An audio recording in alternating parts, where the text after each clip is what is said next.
Et si je vous disais que les secrets qui transforment la vie des nouveaux millionnaires étaient déjà écrits il y a plus de 3000 ans par un roi qui n'a demandé ni or, ni gloire, ni vengeance? Dans un monde où tout le monde se bat pour avoir plus d'argent, plus de « j'aime », plus de pouvoir, il existe une sagesse silencieuse, ancienne et vivante qui continue de fonctionner aujourd'hui. Une sagesse qui naît dans le domaine spirituel mais qui transforme le monde matériel. Et le plus choquant, c'est qu'elle est à la portée de quiconque décide de l'appliquer. Aujourd'hui, vous allez découvrir 30 leçons puissantes extraites directement des proverbes du roi Salomon, l'homme le plus sage qui ait jamais foulé cette terre. Ce ne sont pas de simples belles phrases, ce sont des principes spirituels qui activent une véritable abondance émotionnelle, financière et relationnelle. Si vous avez déjà eu l'impression que votre foi est forte mais que votre vie financière ne le reflète pas, alors cette vidéo est pour vous. Parce qu'il ne suffit pas de prier, il y a des décisions que seule la sagesse peut débloquer. Et ne vous inquiétez pas si vous n'avez jamais lu un seul proverbe de votre vie. Je vous guiderai pas à pas, et à la fin de tout cela, vous ne serez plus le même.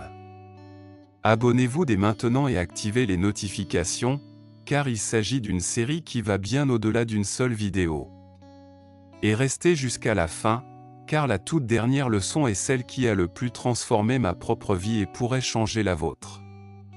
Quand Dieu est apparu à Salomon dans un rêve, il lui a posé une question qui allait changer le cours de toute sa vie: demande ce que tu veux que je te donne. La plupart des gens à sa place auraient demandé des richesses, la vengeance contre leurs ennemis ou une renommée mondiale. Mais Salomon a fait quelque chose de complètement inattendu. Il a demandé la sagesse. Cette demande a révélé non seulement son humilité, mais aussi sa profonde vision spirituelle. Il a compris que la sagesse biblique est le fondement de toute véritable prospérité. Ce moment nous enseigne quelque chose de profond: si nous désirons construire une vie stable, prospère et guidée par Dieu, nous devons d'abord désirer la sagesse. Il ne s'agit pas seulement d'une connaissance théorique, mais d'avoir un cœur aligné sur des principes éternels. Les proverbes de Salomon nous montrent que toute grande conquête commence dans le domaine invisible, dans les décisions, les priorités et les intentions du cœur. Lorsque nous donnons la priorité à ce qui est juste, toutes les autres choses sont ajoutées en conséquence. Aujourd'hui, beaucoup veulent une prospérité rapide. Ils cherchent des raccourcis comme devenir viral sur TikTok, investir dans les crypto-monnaies sans connaissance, ou copier les modèles d'influenceurs qui semblent tout avoir. Mais sans la sagesse de vie, tout finit par s'effondrer. Salomon n'a pas cherché des résultats immédiats, mais une base solide. C'est le vrai chemin vers une vie avec un but et des fruits durables. Dieu fut si satisfait de la réponse de Salomon qu'il lui donna plus que ce qu'il avait demandé. La sagesse, oui, mais aussi la richesse, l'honneur et la paix avec ses ennemis, comme promis dans 1 Roi 3h13. Cela nous enseigne que l'abondance biblique arrive lorsque le cœur est prêt à la recevoir. Parfois, nous prions pour avoir plus d'argent, mais utilisons-nous déjà bien ce que nous avons? Prenons-nous des décisions sages avec le peu que nous gérons aujourd'hui? Beaucoup de gens prient pour de l'argent mais ne prient jamais pour la sagesse. D'autres demandent des miracles sans planter la moindre graine. Il ne suffit pas d'avoir la foi, il faut avoir une direction. C'est pourquoi tant de gens échouent financièrement, même en étant sincères dans leur foi. Dieu multiplie pas ce qui est caché, mais ce qui est travaillé avec diligence. Ceci est clair dans la parabole des talents dans Matthieu 25, 14-30, où le serviteur improductif a été condamné non pas pour ne pas avoir, mais pour n'avoir rien fait avec ce qu'il avait reçu. Si vous priez pour des solutions financières mais continuez à prendre de mauvaises décisions, il se peut que vous n'ayez pas besoin de plus de revenus, mais plutôt de principes bibliques pour réussir. La vraie croissance spirituelle et financière se fait pas à pas, avec responsabilité, concentration et une vision éternelle. Salomon nous a appris qu'il y a même de la sagesse dans le choix de ce que l'on demande à Dieu. L'application pratique ici est claire, décidez aujourd'hui ce que vous demanderez dans la prière. Demandez-vous des biens qui s'usent, ou la sagesse qui transforme des vies. Proverbe 4h7 nous le dit clairement, voici le commencement de la sagesse, acquiert la sagesse. Cela signifie qu'avant la nouvelle voiture, la promotion ou le succès en ligne, nous devons chercher ce qui nous prépare à gérer tout cela sans y perdre notre âme.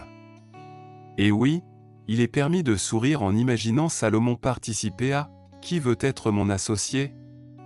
Il analyserait chaque projet avec discernement, demandant « Quel est le but éternel de cette entreprise ?»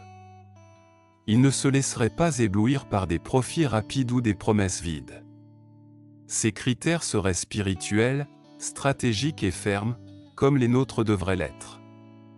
Ce premier principe nous révèle que ce que nous demandons en dit long sur ce que nous valorisons, et ce que nous valorisons détermine le cours de nos vies. La foi pour prospérer ne consiste pas à désirer une fortune, mais à chercher la sagesse divine pour marcher fermement chaque jour.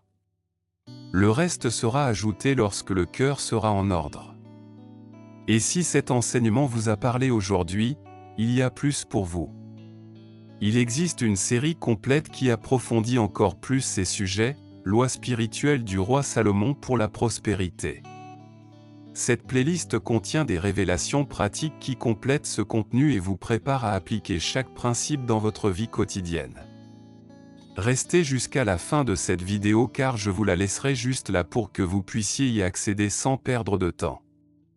Et avant de continuer, je veux vous dire quelque chose que tout le monde ne sait pas. Beaucoup font déjà partie d'un mouvement qui transforme des vies grâce à un défi de 30 jours basé sur des principes bibliques. Ce sont des étapes pratiques guidées par la foi qui révèlent 10 secrets cachés dans la Bible sur la manière de prospérer véritablement. Mais il y a ceux qui ignorent simplement cette opportunité et finissent par rester en dehors de ce que Dieu fait déjà dans la vie des autres. Si vous sentez que c'est pour vous, ne l'ignorez pas. Faites partie de ce courant de foi, de décision et de transformation. Je vous invite à cliquer sur le premier commentaire épinglé, où un matériel enrichissant et aussi un cadeau exclusif attendent ceux qui décident de faire ce pas aujourd'hui. Il y a un principe puissant dans les proverbes de Salomon qui dit « Marche avec les sages et tu deviendras sage, car le compagnon des insensés s'en trouvera mal » de Proverbe 13h20.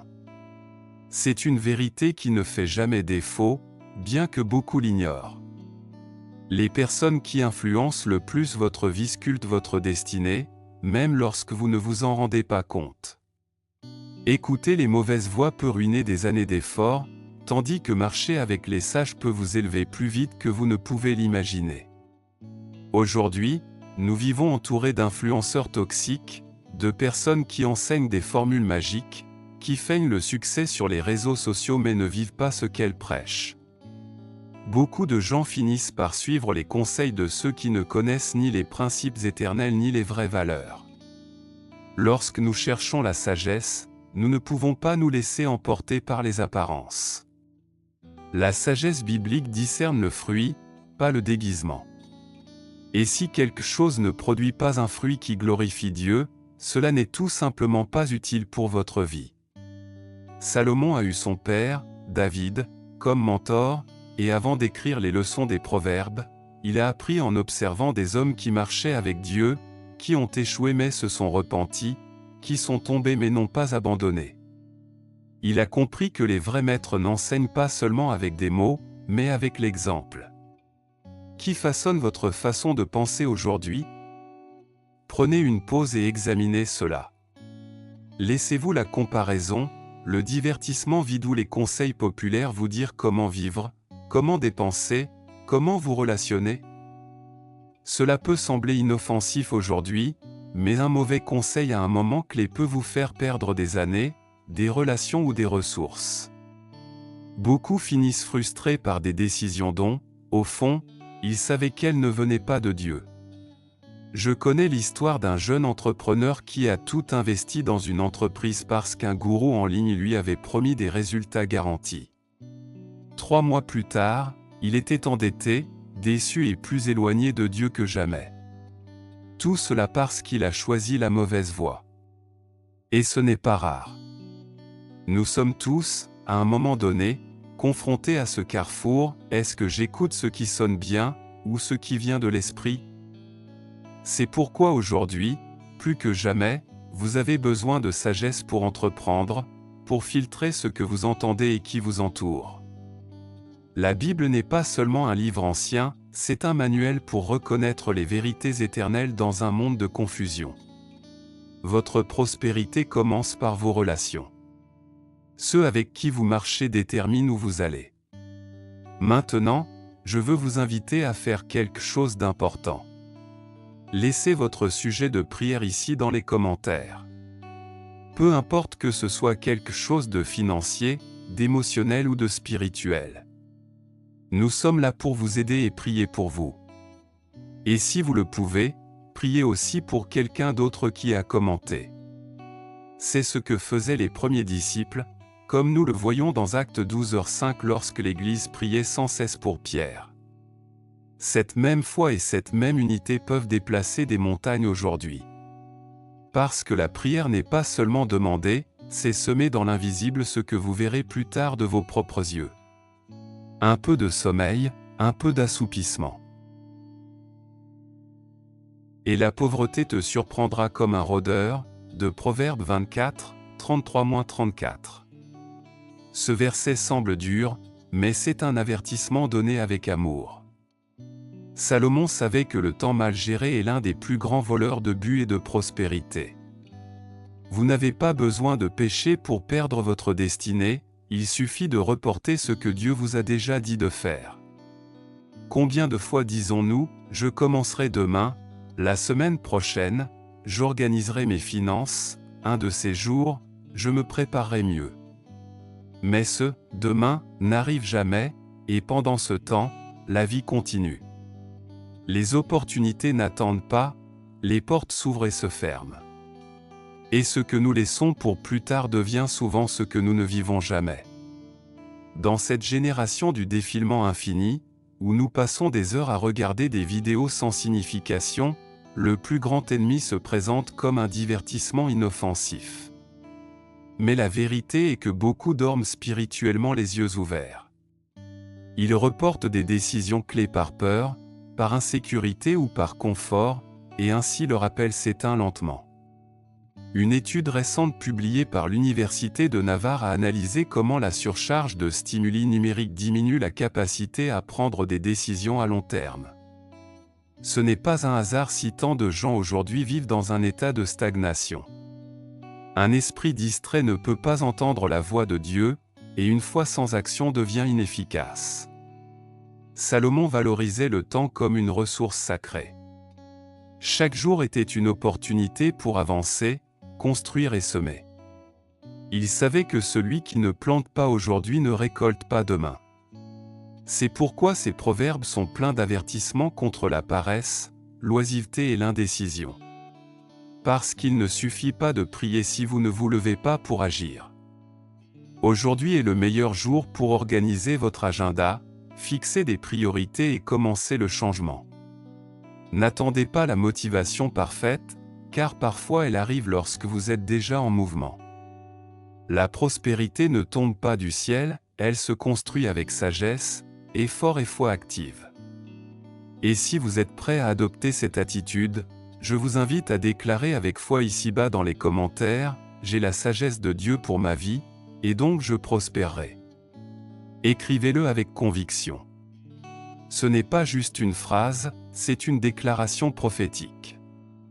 Lorsque vous le faites publiquement, vous activez un principe de foi qui se meut dans le monde spirituel. Déclarez-le, et vivez comme si c'était déjà fait. Le sage amasse une provision de choix et d'huile, mais l'insensé engloutit ce qu'il a, de Proverbes 21h20. Ce verset révèle quelque chose de puissant: il ne s'agit pas de combien vous avez, mais de ce que vous faites avec ce que vous avez. La sagesse biblique appliquée aux finances ne commence pas avec un compte en banque plein, mais avec l'intendance, l'intention et le but. Salomon n'a pas seulement accumulé des richesses, il les a gérées avec une stratégie divine. Il y a des chrétiens sincères qui prient pour la prospérité mais continuent de prendre des décisions qui drainent leurs ressources. Ils dépensent sans plan, sans dette, sans nécessité et ne comprennent pas que chaque euro est une semence. La Bible et l'argent ne sont pas en conflit. Le problème n'est pas l'argent, c'est le cœur et le manque de sagesse dans sa gestion. Un exemple inspirant est celui de Maria, une Mexicaine qui, sur la base de principes chrétiens, a créé une application de budget familial. Son objectif était d'aider les familles à sortir de leurs dettes et à mettre Dieu au centre de leurs finances. Aujourd'hui, des milliers de personnes ont été bénies parce que quelqu'un a décidé d'utiliser la sagesse de Dieu de manière pratique et actuelle. Salomon a structuré les impôts, administré les villes, coordonné les routes commerciales. Il a compris que prospérer était plus qu'accumuler, c'était savoir comment multiplier, distribuer et construire avec un but. Sa richesse n'était pas un accident, elle était le résultat de l'application de la sagesse que Dieu lui avait donnée. À notre époque, cela se traduit par des décisions comme chercher un revenu supplémentaire, contrôler les dépenses inutiles et investir dans la connaissance. C'est penser en abondance sans tomber dans la cupidité. Il existe de réelles opportunités dans les entreprises numériques, les talents personnels, le conseil, l'éducation en ligne, mais sans la sagesse pour entreprendre, tout peut être perdu en quelques mois. Je veux partager avec vous une clé simple qui peut transformer votre économie. Divisez vos ressources en 3 catégories, le besoin, ce que vous devez couvrir, la semence, ce que vous semez pour les autres, et la sagesse, ce que vous investissez pour grandir. Cette structure a une base biblique et des résultats prouvés. Ce n'est pas de la magie, c'est de l'ordre. Beaucoup de gens ne sortent pas du cycle de la pénurie parce qu'ils idolâtrent la consommation ou méprisent ce qu'ils ont déjà. Mais lorsque vous traitez vos revenus comme une ressource sacrée, quelque chose change. La mentalité change, l'intendance change et les fruits apparaissent. Parce que l'argent ne devrait pas contrôler votre vie, vous devriez le gouverner avec des principes éternels. Et maintenant, je veux vous ouvrir mon cœur. Si ce contenu vous bénit, envisagez de devenir membre de la chaîne. Soyez une source de bénédiction. Votre soutien permet à ce message de continuer à atteindre plus de personnes qui ont besoin d'espoir et de direction.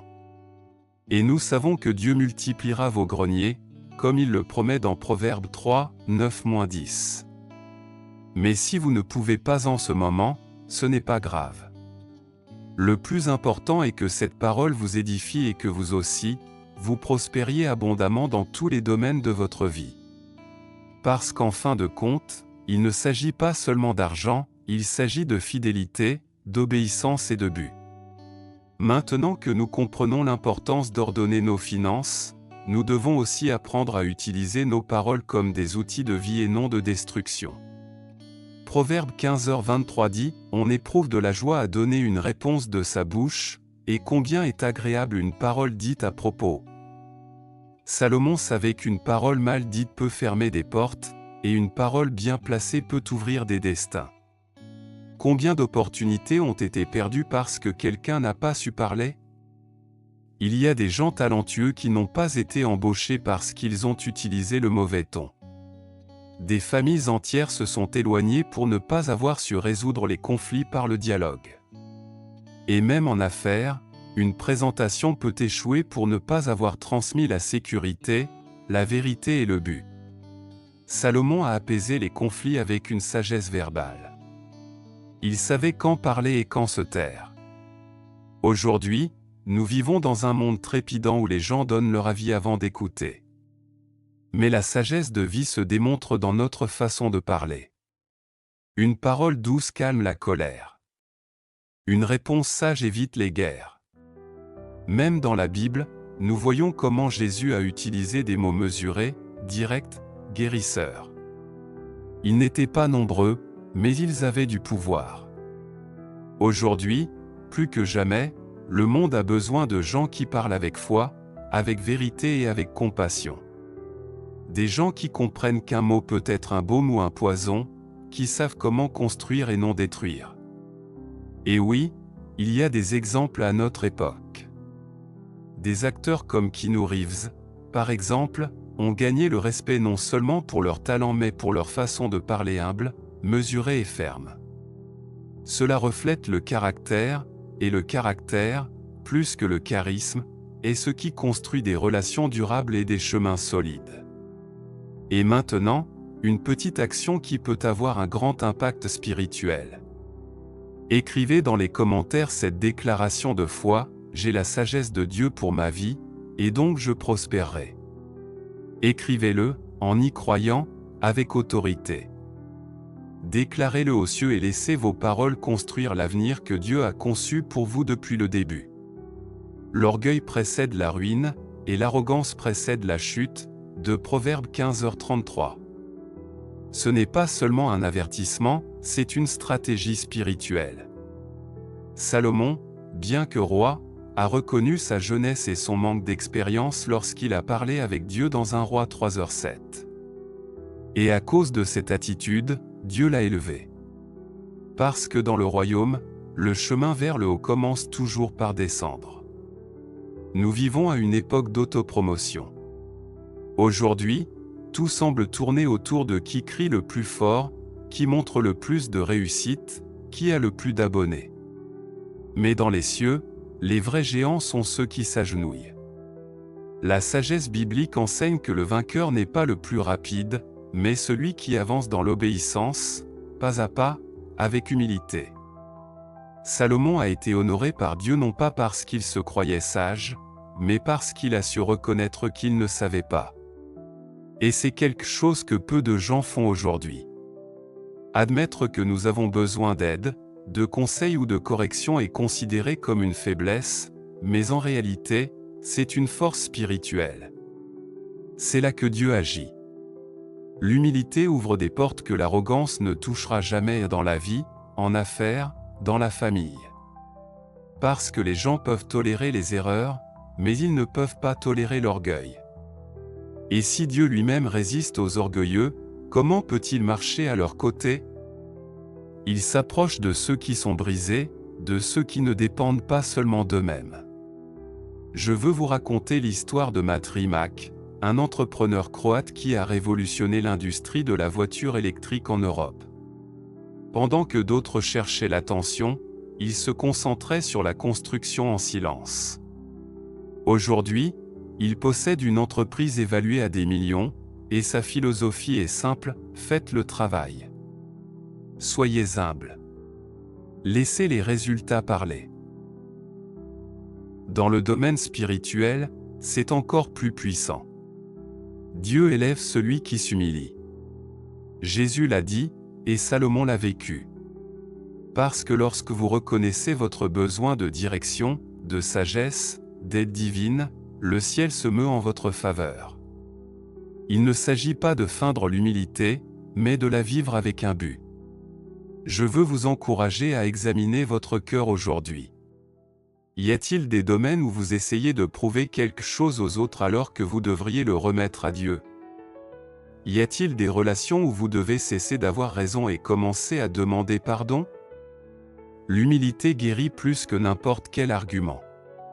Posez-vous cette question aujourd'hui: dans quel domaine de ma vie ai-je besoin d'être plus humble pour que Dieu puisse m'élever?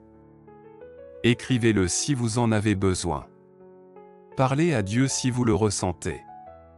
Mais ne l'ignorez pas. L'honneur que vous attendez se trouve peut-être de l'autre côté d'une reddition sincère. Parce que celui qui se rend à Dieu ne perd pas, il gagne une direction. Et la direction est plus précieuse que la reconnaissance. L'histoire du jugement entre les deux mères et le bébé, tirée de 1 Roi 3, 16-28, est l'un des plus grands exemples de discernement spirituel dans la Bible. Salomon n'avait ni preuve ni témoin, mais il avait quelque chose que beaucoup ignorent, la sagesse d'écouter le cœur plus que les mots. Sa décision a révélé la justice, la compassion et la direction divine. Dans la vie réelle, nous sommes tous confrontés à des moments comme celui-ci, des décisions sans clarté, où il semble que n'importe quel chemin pourrait être une erreur. Se marier ou non, changer de travail, s'associer avec quelqu'un, déménager dans une autre ville. Et comment décider quand il n'y a aucune certitude? C'est là qu'intervient le discernement, cette capacité à voir au-delà de l'apparent. Salomon ne faisait pas confiance à sa logique, mais à la direction de l'esprit. C'est pourquoi il a écrit « Confie-toi en l'Éternel de tout ton cœur, et ne t'appuie pas sur ta sagesse » de Proverbes 3, 5-6.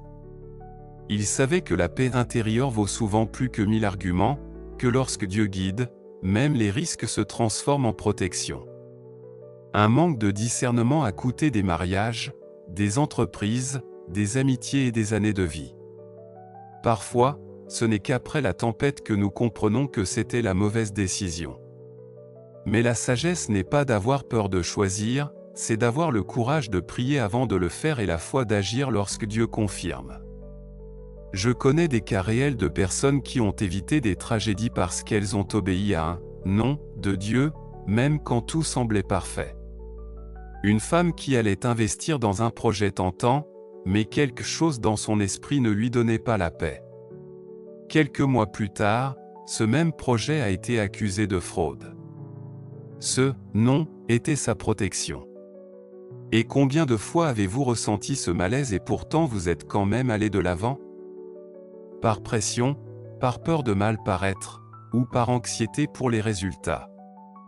Le vrai discernement ne cherche pas à plaire à tout le monde, mais à obéir à Dieu. Et cela, à long terme, apporte toujours une récompense. Pour développer ce discernement, il est nécessaire de s'exposer à la parole, de prier avec profondeur et d'écrire. Oui, d'écrire. Mettre sur papier vos décisions, vos doutes, vos signes. Dieu honore l'intention sérieuse de celui qui cherche une direction, pas des réponses rapides. Il n'est pas un oracle, il est un père. Aujourd'hui, les réseaux sociaux sont pleins de certitudes bon marché. Tout le monde a une opinion, une solution, une formule. Mais Salomon ne décidait pas par « j'aime ». Il écoutait l'esprit, pas les foules. Et c'est une différence qui définit les destins. C'est pourquoi je veux que vous laissiez dans les commentaires un signe public de foi et d'engagement, non par émotion mais par décision. Écrivez, mes décisions sont guidées par Dieu et porteront des fruits de sagesse. Que cette phrase ne soit pas seulement des mots, mais une activation de votre vie spirituelle. Parce que lorsque vous décidez avec Dieu, vous ne choisissez pas seulement bien, vous choisissez éternellement bien.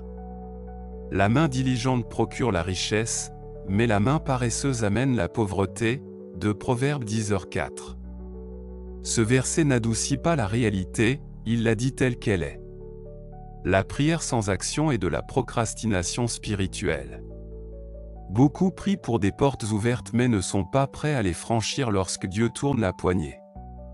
La sagesse biblique nous enseigne que la foi sans les œuvres est morte. Prier est vital, mais agir, c'est obéir. Salomon était un bâtisseur, un stratège, un administrateur. Il ne s'est pas contenté de demander la sagesse, il l'a appliquée avec excellence. Il a organisé des villes, des routes commerciales, a construit le temple. Son leadership était visible non seulement par ce qu'il disait, mais par ce qu'il faisait. Il a compris que le travail était un moyen de glorifier Dieu, pas seulement d'obtenir un revenu. Aujourd'hui, beaucoup attendent un miracle financier mais n'ont pas pris une seule décision pratique pour changer leur économie. Ils continuent de procrastiner des idées, d'enterrer des talents, de laisser passer des opportunités. Ils disent que Dieu pourvoira, mais ils ignorent que parfois Dieu a déjà pourvu, et ils ne l'ont pas reconnu. Et nous ne parlons pas d'efforts incontrôlés ou d'auto-exigence toxique. Nous parlons de concentration, de discipline et de but. Travailler avec diligence, c'est semer avec intention. Vous n'avez pas besoin d'une idée à $1 million. Vous devez être fidèle dans ce que vous avez entre les mains aujourd'hui. Parce que travailler avec sagesse fait partie du plan de Dieu pour vous faire prospérer. Je veux vous encourager avec une étape concrète. Prenez aujourd'hui du papier et un stylo et notez 3 idées ou projets que vous pouvez commencer avec ce que vous avez déjà. Peu importe s'ils semblent petits. Ce qui commence comme une graine avec Dieu peut s'épanouir en une forêt. L'important n'est pas la taille de l'idée, mais votre volonté de la mettre en pratique.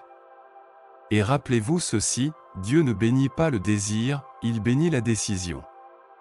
Il honore celui qui se lève, celui qui agit, celui qui n'attend pas des conditions idéales.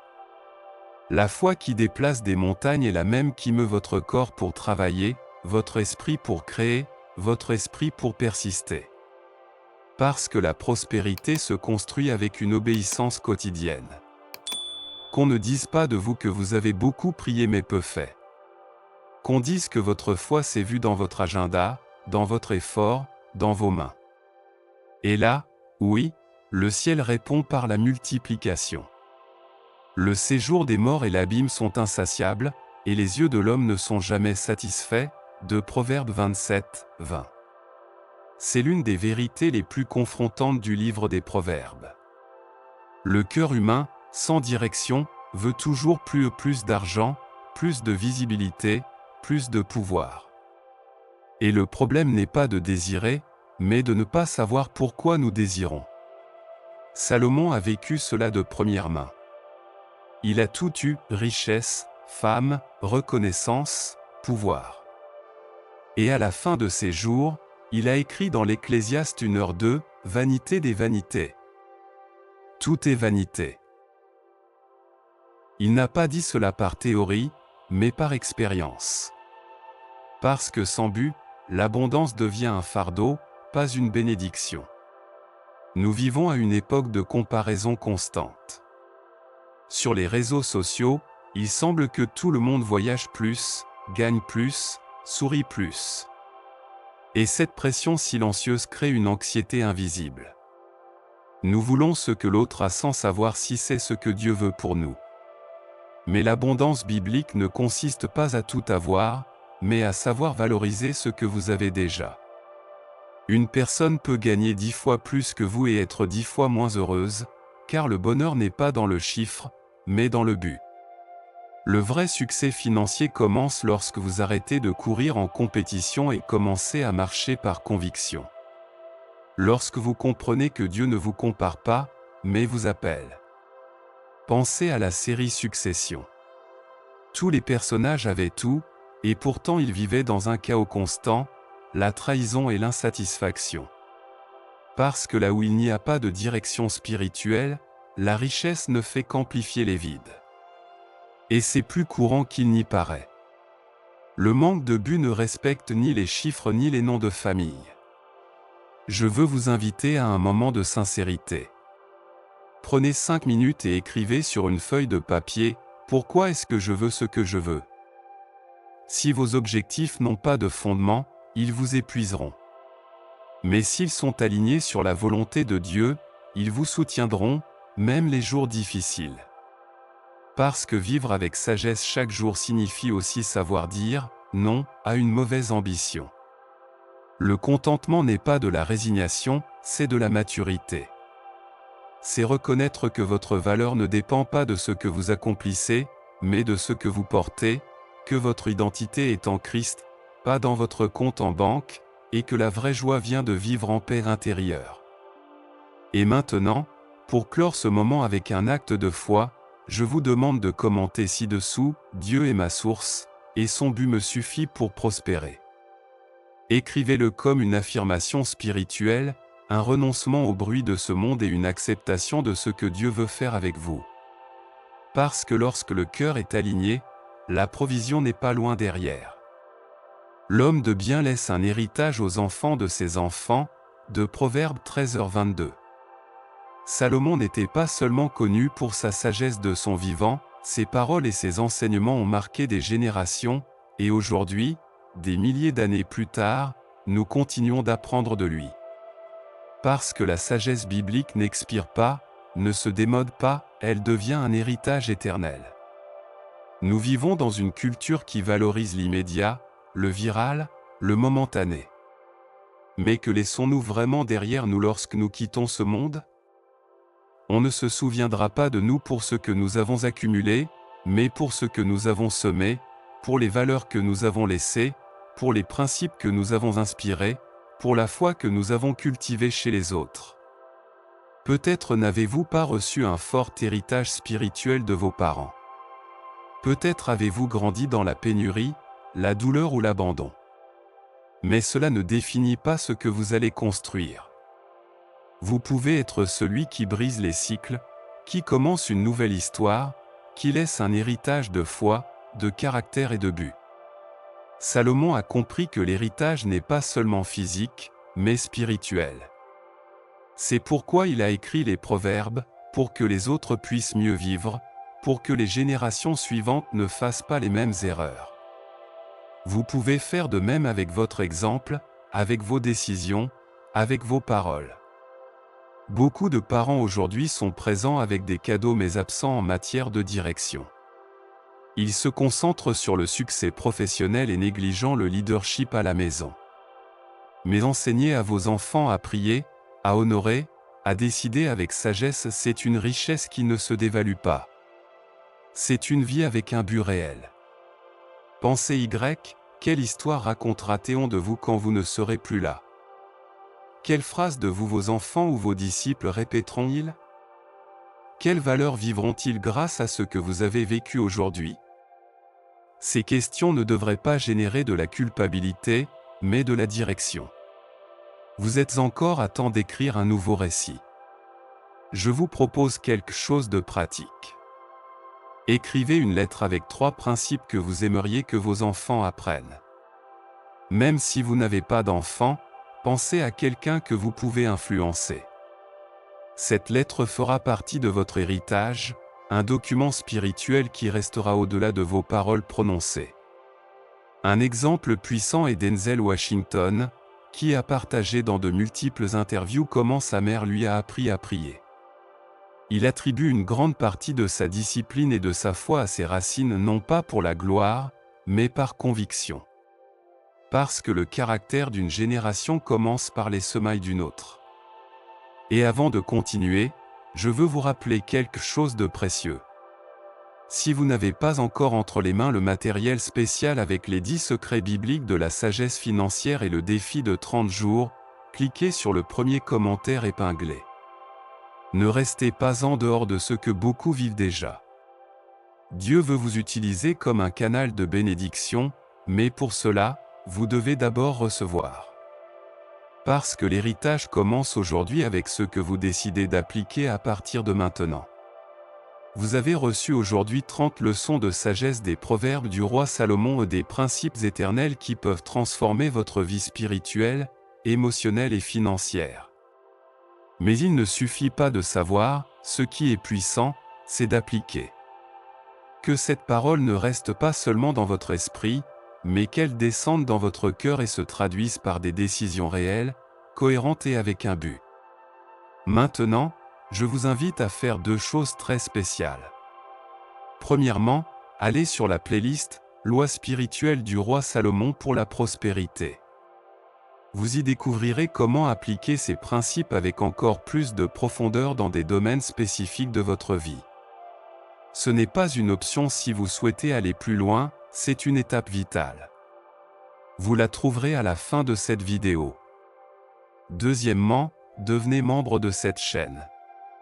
Si cette parole vous a béni, faites partie de cette communauté qui sème dans l'Éternel.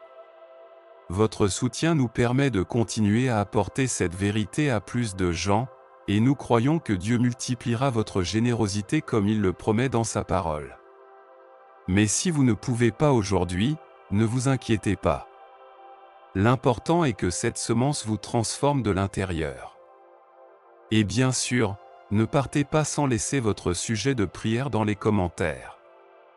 Nous sommes là pour vous. Vous n'êtes pas seul. Et si vous le pouvez, priez aussi pour une autre personne qui a commenté. Que cette chaîne soit un réseau de foi, d'unité et de soutien spirituel. N'oubliez pas non plus d'écrire votre déclaration de foi. Ce commentaire est plus qu'une phrase, c'est une action prophétique qui active ce que Dieu a déjà prononcé sur vous. Abonnez-vous à la chaîne, aimez la vidéo, partagez-la avec quelqu'un qui en a besoin et activez les notifications. Pensez à cette personne qui prie peut-être pour une réponse, et peut-être que ce message est exactement cela. Que Dieu vous bénisse dans tous les domaines de votre vie.